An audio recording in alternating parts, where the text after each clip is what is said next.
আল্লাহর গোলাম হওয়ার জন্য হাদি আমাদেরকে সেই কোরআনের ছায়াতলে ডাক দিয়েছিল। সম্মানিত বন্ধুগণ, হাদি ভারতের বিরুদ্ধে, ভারতের আগ্রাসনের বিরুদ্ধে হাদি কথা বলার কারণে হাদিকে দুনিয়ার থেকে, ভারতের ষড়যন্ত্র অনুযায়ী হাদিকে দুনিয়ার থেকে, বাংলার থেকে চিরদিনের জন্য নিষিদ্ধ হয়েছে। কথা বলেন ঠিক না বেটে?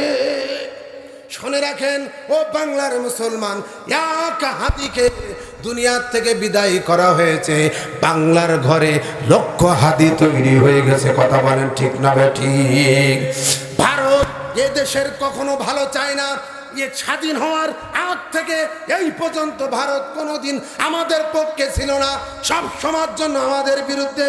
কিন্তু ভারত, তুমি শুনে রাখো, যতই পাকামি করো আর দলদারি করো না কেন, ভারত বাংলাদেশ কিন্তু তোমাদের ছাড়বে না। কথা বলেন ঠিক না ঠিক? সুতরাং শুধু তাই নাই, পাকিস্তানের পররাষ্ট্রমন্ত্রী সেদিনকে ভারতকে বলেছেন, পাকিস্তানের স্বরাষ্ট্রমন্ত্রী ভারতকে বলেছেন, পাকিস্তানের পররাষ্ট্রমন্ত্রী ভারতের পররাষ্ট্রমন্ত্রীকে ডেকে বলেছেন, শোনো, বাংলাদেশের দিকে যদি আঙ্গুল তুলে কথা বলো, ওই চোখ কিন্তু উগড়াই নিয়ে আসবো, আঙ্গুল ভেঙে দেব। জোরে চিল্লাই একবার বলুন মারহাবা। সম্মানিত ভাইরা, আল্লাহ রব্বুল আলামিন তো পাসপোর্ট ভিসা করে দেশের বিভিন্ন জায়গায় যাওয়ার তৌফিক দিয়েছেন। সেদিনকে পাকিস্তানির এক বক্তার সঙ্গে আমার প্রোগ্রাম ছিল।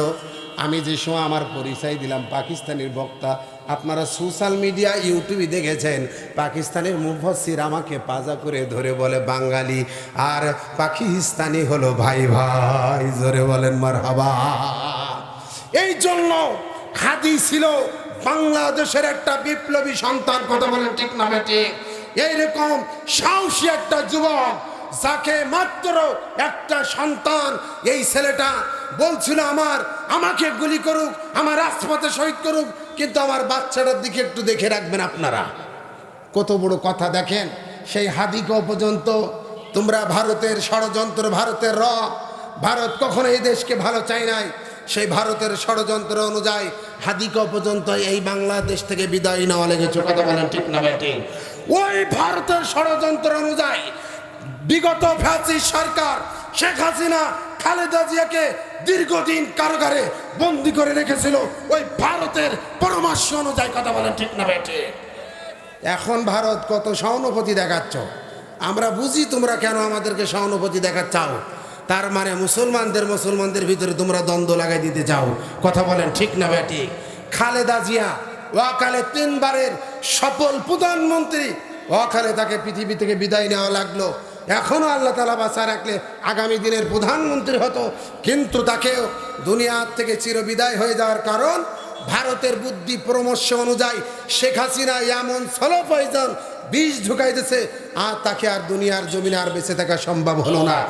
আজকের ভারত তুমি খুবই সহানুভূতি দেখাচ্ছ, ভালো ভালো মানুষগুলো পৃথিবীর থেকে আমাদের দেশ থেকে বিদায় করেছো। ওই ভারতের বুদ্ধি পরামর্শ অনুযায়ী সাইদি, নিজামী, মুজাহিদ, কামরুজ্জামান, এরপরে সাকা চৌধুরীকে ফাঁসি দেওয়া হয়েছে।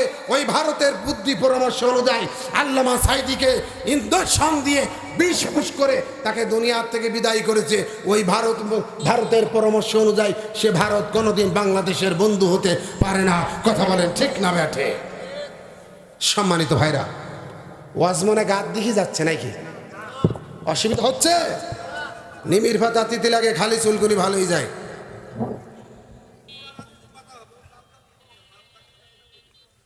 সম্মানিত ভাইরা, আমার বন্ধুগণ, আসুন আমার ভাইরা, গভীর মনোযোগ।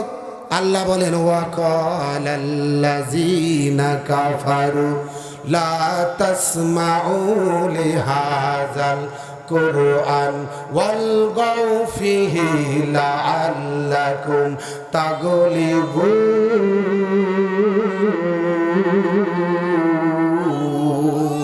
আরো জোরে কোন? কোরআনের হক কথা বললে ফিরআউন, নমরুদ, আবু জাহালের উত্তরসূরির গায়ে লাগবে। কথা বলেন ঠিক না বেটে? আল্লাহ রাব্বুল আলামিন 1500 বছর আগে এই কোরআনের ভিতরে কাদের গায়ে লাগবে কোরআনের কথা সেটা কিন্তু বলে দিয়েছে। কথা বলেন ঠিক না বেঠিক? আবু জাহেল বলছে আমি বিদায় হব, নমরুদ বলছে আমি বিদায় হব, ফিরাউন বলছে আমি বিদায় হব, কিন্তু আমার পূর্বপুরুষ উত্তরসূরি কিন্তু কেউ বিদায় হবে না। সে কথা আল্লাহ ১৫০০ বছর আগে কোরআনে বলে দিয়েছেন। কথা বলেন ঠিক না বেঠিক? কি বলছেন আসুন। আবু জাহেল বলছে ওয়াকাল আল্লাযীনা কাফারু লা তাসমাউ লি হাযাল কুরআন ওয়ালগাউ ফীহি লাআল্লাকুম তাগলিবুন। তোমরা যেন খবরদার কোরআনের কাছে যেও না, এই কোরআনের নসিহত শোনো না। ওই কোরআনের মাহফিলে গিয়ে তোমরা ভাষা খারাপ করো, ওই কোরআনের মাহফিলে গিয়ে গোলযোগ করো, ওই কোরআনে হক কথা বলবে যাকে তাকে বাধা দিও। তুমি যদি না পারো তাই প্রশাসন দিয়ে, পুলিশ দিয়ে, ওসি দিয়ে, ডিসি দিয়ে তোমরা বাধা দিও। কোরআনের হক কথা যেন কোনো রকম সমাজে বলতে পারে না। আল্লাহ রব্বুল আলামিন ১৫০০ বছর আগে বলছিল। বলুন তো আল্লাহ অবশ্যই জানতো আমাদের মতন দুই ভাই জানোয়ার মার্কা, হাইব্রিড মার্কা মানুষ আমরা কোরআনের বিরোধিতা করব, এ কথা আল্লাহ জানতো কি জানতো না? আমার কথা মনে হয় বোঝেন না। আল্লাহ জানতো কি জানতো না? জানতো বিধায় আল্লাহ এই কোরআনের আয়াত নাজিল করছেন।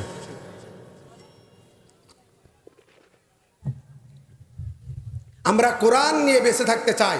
কথা ঠিক না বেঠিক? যারা মুসলমানের সন্তান, খোদার কসম আল্লাহি বিল্লাহি তাল্লাহি আল্লাহর কসম করে বলি, আপনার ভিতরে যদি রাসূলের ভালোবাসা থাকে, কোরআনের মহব্বত থাকে, মরণের সময় কলেমা নসিব হবে। আর যদি কলেমা রাসূলের ভালোবাসা, আল্লাহর ভালোবাসা, কোরআনের মহব্বত যদি না থাকে, খোদার কসম ওই জবান দিয়ে কখনো কলেমা নসিব হবে না, হবে না। কথা বলেন ঠিক না বেঠিক?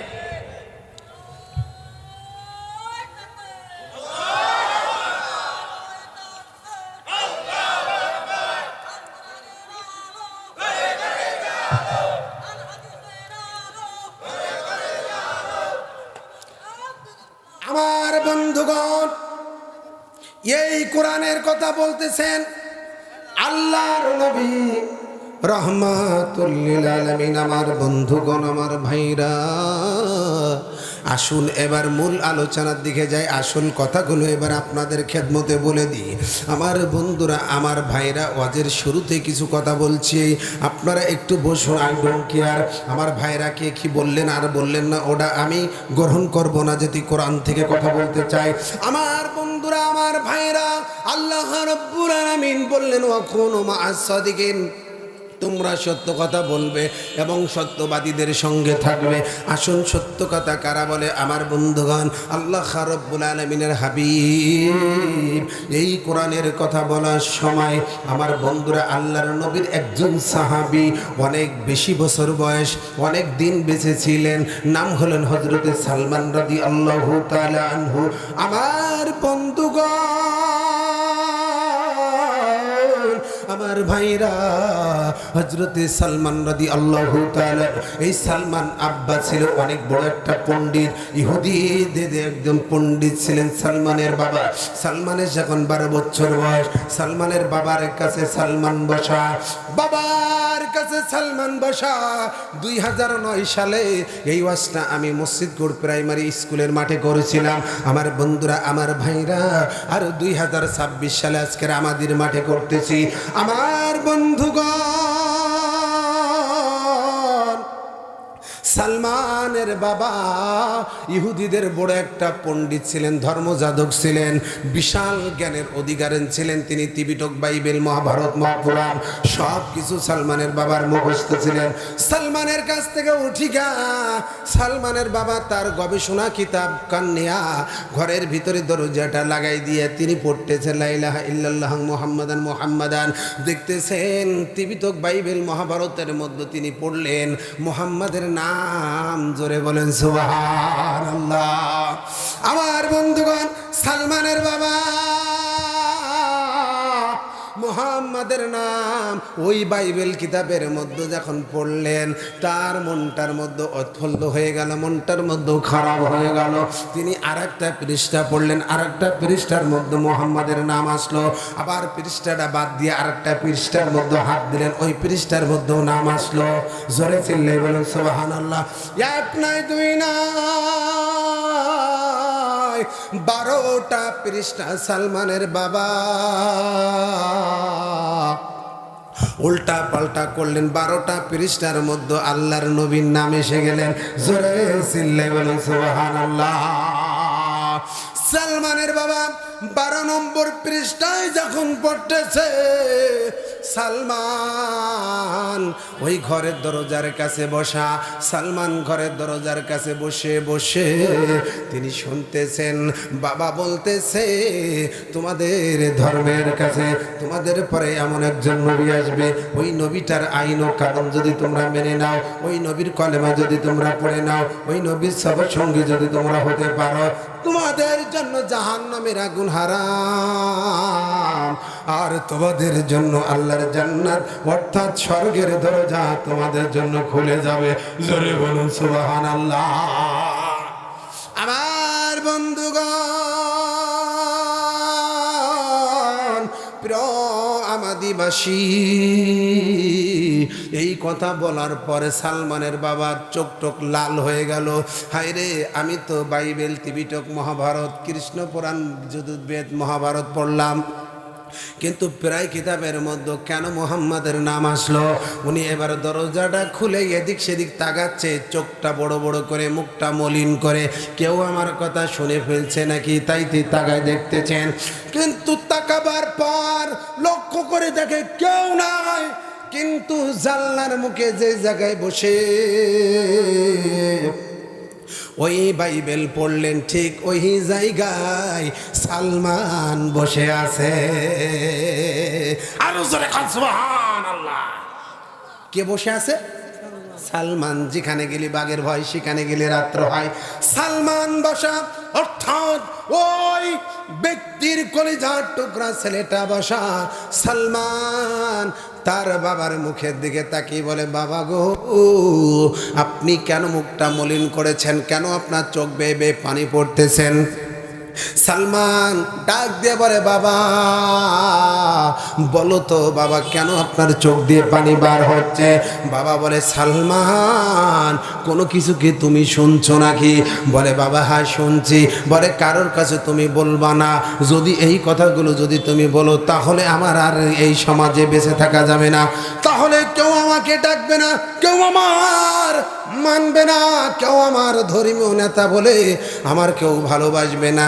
সালমান চোখের পানি ছেড়ে দিয়ে বলে, বাবা গো, ও বাবা, ওই নবীকে আমি দেখতে চাই। জোরে বলেন সুবহানাল্লাহ। আমি কি করতে চাই? ওই নবীকে দেখতে চাই। সুবহানাল্লাহ বলবেন না? আল্লাহর নবী দেখতে চাই বাবা। ও বাবা, একটু বলো সেই নবীকে আমি কোথায় পাবো, কোন জায়গায় পাবো? বাবা ওই কিতাব বাইবেল, মহাভারত, ত্রিপিটক, মহাপুরাণের ভিতরে সব কিছু তো বাবা লেখা আছে, একটু বলে দাও না বাবা। আমি কারোর সঙ্গে বলবো না, কারোর কাছে আমি বলবো না, আমি চলে যাবো রে বাবা। আল্লাহর নবীর ঠিকানা বাবা আমাকে বলো। বাবা ডাক দিয়ে বলে, সালমান আয় রে বাবা আমার কাছে, আয় রে বেটা। সালমানের পাশে বসাইয়া ঘরের দরজা জানলা সব আবার বন্ধ করে দিয়া এবার ডাক দিয়ে বলে, বাবা রে, মুহাম্মদ সাল্লাল্লাহু আলাইহি ওয়াসাল্লাম, তুমি ওই মুহাম্মাদের যদি পাইতে চাও তাহলে তোমাকে মদিনার রাস্তায় যাইতে হবে। ওই মদিনার রাস্তায় গিয়া ওই মানুষের দাঁড়ে দাঁড়ে চেহারার দিকে তাকাবারে সালমান। সালমান বলে, বাবা আমি মানুষের দিকে তাকাইয়া কি করব বাবা, আমি কেমনে চেনবো আল্লাহর নবীকে? সালমানের বাবা ডাক দিয়ে বলে, বেটা সালমান, ওই আসমানের তারকার দিকে তাকাবে আর মানুষের মুখের দিকে তাকাবে আর আল্লাহর নবীর মুখের দিকে তাকাবে। সালমান মানুষের মুখের দিকে তাকাইয়া তাকাইয়া দেখবে ওই মানুষটার চেহারার ভিতরে কোনো দাগ নাই, আর আকাশের পূর্ণিমা চাঁদের মধ্যে দাগ দেখা যাবে, কিন্তু মহামানব আল্লাহর নবীর চেহারার ভিতরে কোনো দাগ দেখা যাবে না। চিল্লাই বলুন সুবহানাল্লাহ। সালমান বার হয়ে গেলেন, চলতেছেন সালমান, সামনের দিকে চলেন, চলতে চলতে চলতে চলতে সালমান একদিন এক রাত হাঁটিয়া মদিনার জমিনে চলে আসলেন। একজন ইহুদির বাড়ির মধ্যে চলে গেলেন। আল্লাহর নবীকে তিনি দেখেন নাই। ইহুদির বাড়ির মধ্যে গিয়ে বলে, ভাইজান একটু বলুন তো, ভাইজান একটু বলুন, আল্লাহর নবী মুহাম্মদ সাল্লাল্লাহু আলাইহি সাল্লামকে আমি কোথায় পাবো? আমার প্রিয় আমাদের মুসলমান, গভীর মনোযোগ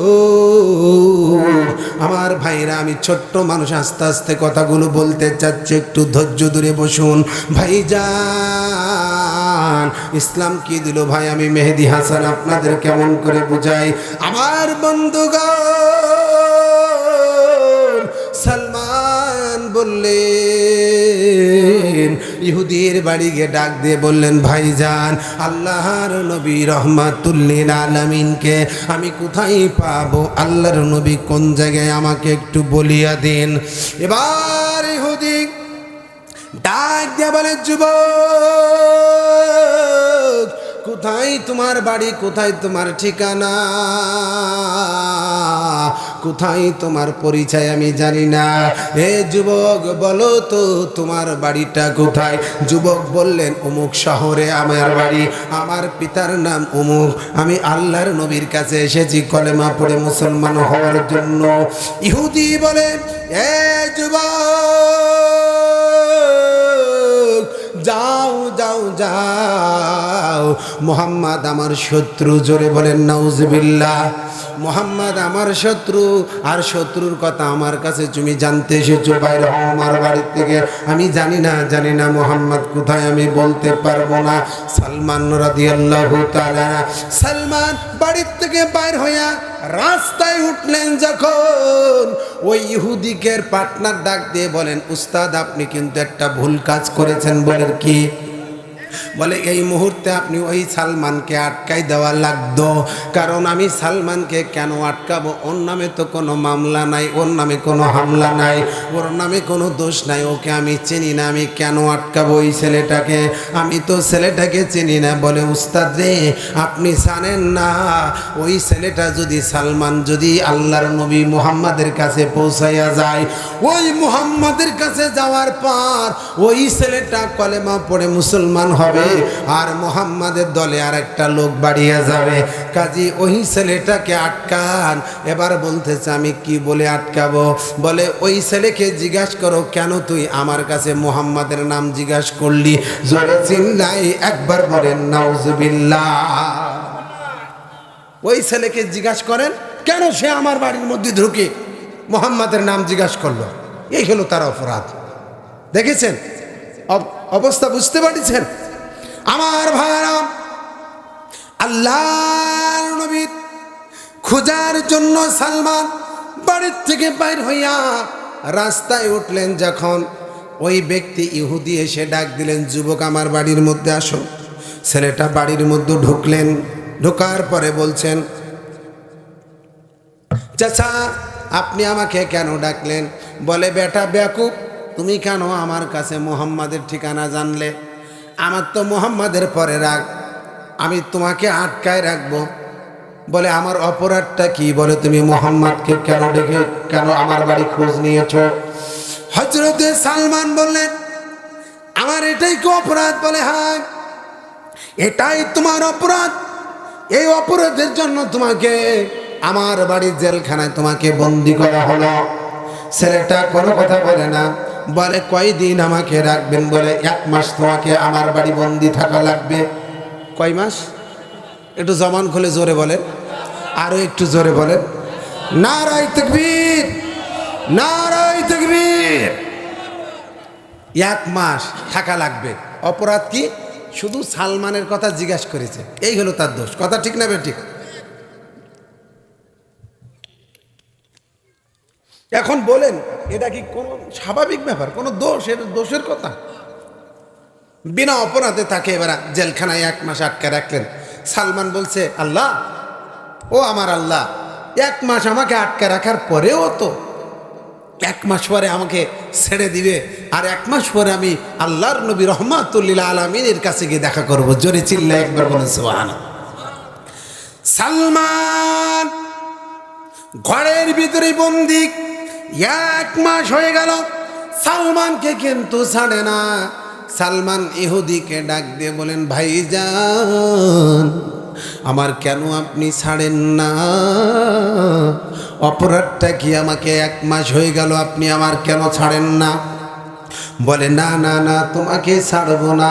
কয়দিন পরে ছাড়বে? বলে, আমি আর সিদ্ধান্ত নেব কয়দিন পরে তোমাকে আমি ছাড়বো। ওই ঘরের মধ্যে সালমান বন্দি, কারণ সালমানের ভিতরে ছিল রসুলের প্রেম। কথা ঠিক না বেঠিক? আল্লাহর নবী বলেন, লা ইউমিনু আহাদুকুম হাত্তা আকুনা আহাব্বা ইলাইহি মিন ওয়ালিদিহি ওয়া ওয়ালাদিহি ওয়ান নাসি আজমাইন, মুত্তাফাকুন আলাইহি। আল্লাহর নবী বলেন, তোমরা অতক্ষণ পর্যন্ত মুমিন হতে পারবে না, অতক্ষণ পর্যন্ত তোমরা ইমানদার হতে পারবে না, অতক্ষণ পর্যন্ত তোমরা জান্নাতি মানুষ হতে পারবে না, যতক্ষণ পর্যন্ত তোমাদের ভাই বোন মা বাবা ছেলে মেয়ের চেয়ে আমি রসুলের ভালোবাসা তোমার অন্তরের মধ্যে না আসবে, ততক্ষণ তুমি মুমিন হতে পারবে না। কথা ঠিক না বেঠিক? তাহলে রসুলের ভালোবাসা অন্তরের মধ্যে থাকা লাগবে কি লাগবে না? আমার ভাইরা, হযরতে সালমানকে আটকাই দেওয়া হলো। এক মাস পার হয়ে গেল, সালমানকে আটকালেন, সালমানে ছাড়তেছে না। সালমান এক মাস হয়ে গেছে, একদিন হয়ে যায়, এক মাস একদিন হয়ে যায়, এবার সালমানকে ছাড়ে না। এক মাস 2 দিন হয়ে যায়, সালমানকে ছাড়ে না। এক মাস 3 দিন যখন হয়ে যাচ্ছে, সালমানের 1 নাই 2 নাই 3 দিন খাবার বন্ধ করে দিয়েছে। সালমানকে ছাড়ে না, ছাড়ে না, ছাড়ে না। সালমান একটা জানলা খুলিয়া রাস্তার দিকে তাকাইয়া আল্লাহকে ডাক দিয়ে বলে, আল্লাহ, মা বাবা ভাই বোনকে ছাড়িয়া আল্লাহর নবীর সন্ধানে এসেছিলাম। আল্লাহ, সে দয়ার নবীকে না দেখাইয়া আল্লাহ তুমি আমার মরণ দিবা না। চিল্লাই একবার বলুন সুবহানাল্লাহ। আল্লাহ, তুমি আমার মরণ দিও না। আল্লাহর নবীকে না দেখাইয়া আমার মরণ দিবা না রে আল্লাহ। এই দোয়া করতে করতে করতে করতে রাস্তা দিয়ে যাচ্ছেন আল্লাহর নবীর একজন সাহাবী। জোরে চিল্লাই বলুন সুবহানাল্লাহ। আল্লাহর নবীর সাহাবী যাচ্ছেন, সালমান ডাক দিয়ে বলে, এ প্রতীকী ভাই, কে গো তুমি? আমার সঙ্গে একটু দেখা করো। জালনার মুখে আল্লাহর নবী সাহাবী আসলেন, ডাক দিয়ে বললেন, এ যুবক, তোমাকে কি হয়েছে? যুবকটা ডাক দিয়ে বলে, কে গো তুমি? আমার পরিচয় হলো এই, আমি আল্লাহর নবীর কাছে যাইতে চাই, কিন্তু ইহুদি 1 মাস আমাকে আটকায় রেখেছে, অতিরিক্ত 3 দিন হয়ে গেল, আমার ছাড়তেছে না, আমি আল্লাহর নবীর সঙ্গে দেখা করব। কে গো তুমি? তোমার পরিচয়, তুমি কি আল্লাহর নবীর সঙ্গে কি তোমার দেখা হবে নাকি ভাই? তোমাকে যদি আল্লাহর নবীর সঙ্গে দেখা হয়, আল্লাহর নবীর সঙ্গে আমার সালাম দিয়ে আমাকে একটু সালাম দিয়ে আমার কথা বলে দিবে। চিল্লাই একবার বলুন সুবহানাল্লাহ। আল্লাহর নবী সাহাবী ডাক দিয়ে বলে, হে যুবক, তোমার নাম কি? বলে, আমার নাম সালমান। বলে, সালমান শোনো গো, সালমান শোনো গো, শোনো, মজার কথা তোমার বলে দি। হে সালমান, আমি আল্লাহর নবীর সাহাবী, আমি আল্লাহর নবীর সাহাবী, আমার নাম হযরতে আলী রাদিয়াল্লাহু তাআলা। চিৎকার মেরে একবার বলুন আল্লাহু আকবার। আরো একটু জোরে বলুন আল্লাহু আকবার। আরো জোরে বলুন আল্লাহু আকবার। আল্লাহর নবী সাহাবী, আমি হযরত আলী, তুমি কান্দিও না, টেনশন করো না।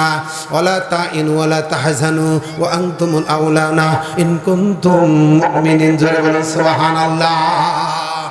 এ সালমান, টেনশন করো না, ভয় করো না, অবশ্যই আল্লাহ তোমাকে বিজয় করবে যদি তুমি মুমিন হও।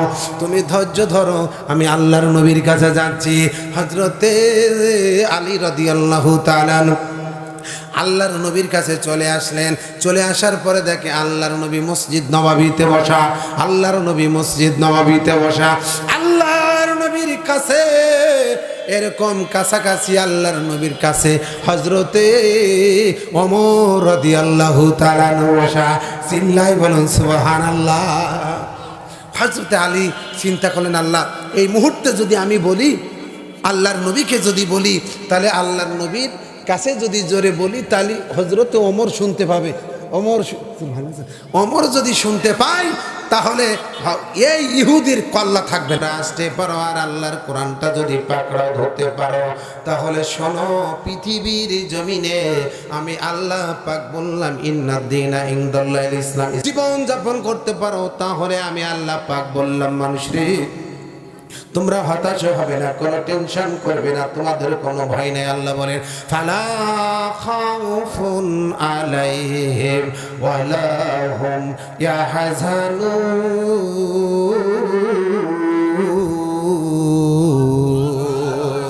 আল্লাহ বলছেন তোমাদের জন্য কোনো ভয় নাই, তোমাদের জন্য কোনো টেনশন নাই, তোমাদের দুনিয়ার ভয় নাই, পরকালের ভয় নাই, পুলিশের ভয় নাই, মামলার ভয় নাই, হামলার ভয় নাই। একমাত্র শুধুমাত্র কেবলমাত্র যদি তোমরা কোরআনের কাছে আসতে পারো, ধরে বলেন সুবহানাল্লাহ। আল কোরআনের সৈনিক আমি, নাহি তো কোনো ভয়, এক আল্লাহর গোলাম আমি, এই তো পরিচয়। মারহাবা বলেন। আল কোরআনের সৈনিক আমি, নাহি তো কোনো ভয়, এক আল্লাহর গোলাম আমি, এই তো পরিচয়। কোরআন হাদিস শাসনতন্ত্র রাসূল আমার নেতা, উৎসাহ আমি চিরবীর, আমি ইতিহাসে বীরগাথা। এক আল্লাহ ছাড়া আমার দিলে, এক আল্লাহ ছাড়া আমার দিলে নাহি তো কোনো ভয়, এক আল্লাহর গোলাম আমি, এই তো পরিচয়, এক আল্লাহর গোলাম আমি, এই তো পরিচয়। মারহাবা বলে।